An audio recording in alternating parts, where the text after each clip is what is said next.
Bismillahirrahmanirrahim. Assalamualaikum warahmatullahi wabarakatuh. Waalaikumsalam. Jamaah Mushola Al-Madinah rahimahumullah.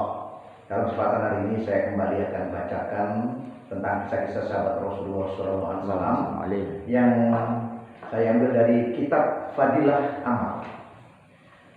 Baik, untuk perjumpaan kita kali ini akan saya bacakan kisah penderitaan Sayyidina Ammar radhiyallahu an dan kedua orang tuanya.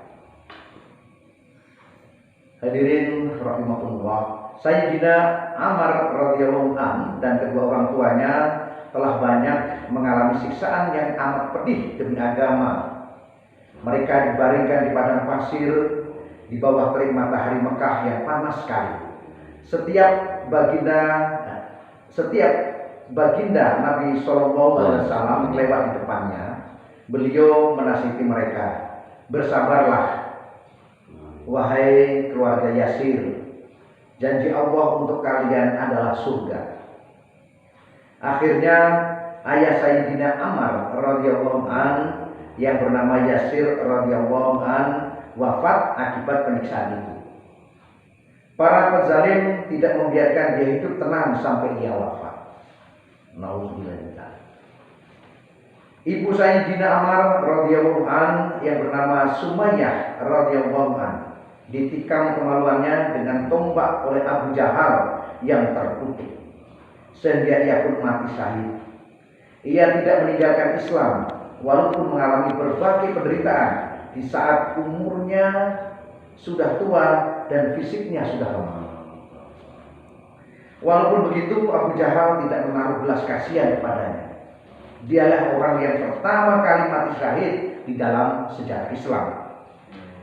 Dalam sejarah Islam, masjid yang pertama adalah masjid yang dibangun oleh Sayyidina Ammar radhiyallahu an ketika baginda Nabi Sallallahu Alaihi Wasallam dalam perjalanan hijrah ke Madinah di kampung Kuba. Sayyidina Ammar radhiyallahu an mengusulkan untuk membangun tempat berteduh bagi baginda Nabi Muhammad Sallallahu Alaihi Wasallam agar dapat beristirahat siang dan mendirikan sholat dengan tenang. Lalu Sayyidina Ammar radhiyallahu an mulai mengumpulkan batu-batu dan mendirikan masjid. Sayyidina Ammar radhiyallahu an selalu menyertai setiap pertempuran dengan penuh semangat. Pernah ia dengan penuh sukacita berkata dalam suatu pertempuran, sebentar lagi akan kujumpai kekasih-kekasihku, baginda Nabi Muhammad SAW beserta jamaahnya. Kemudian ia merasa sangat haus.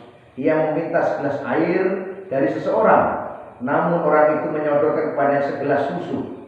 Ia meminumnya lalu berkata, aku telah mendengar baginda Rasulullah SAW bersabda, yang terakhir kamu minum di dunia ini adalah susu. Setelah berkata demikian, ia pun mati syahid.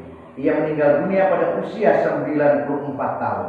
Bayangkan, 94 tahun. Sebagian riwayat menyatakan 92,5 tahun. Jadi hanya sedikit isinya itu, dan itu ada dari kitab Usulul Ghobah. Demikian jamaah rahimakumullah yang dapat saya sampaikan, dan kisah perjuangan inilah yang tentunya membawa beliau mati syahid. Dan kita senantiasa jadi orang yang senantiasa tidak pernah meninggalkan Islam kita. Amin. Wassalamualaikum warahmatullahi wabarakatuh.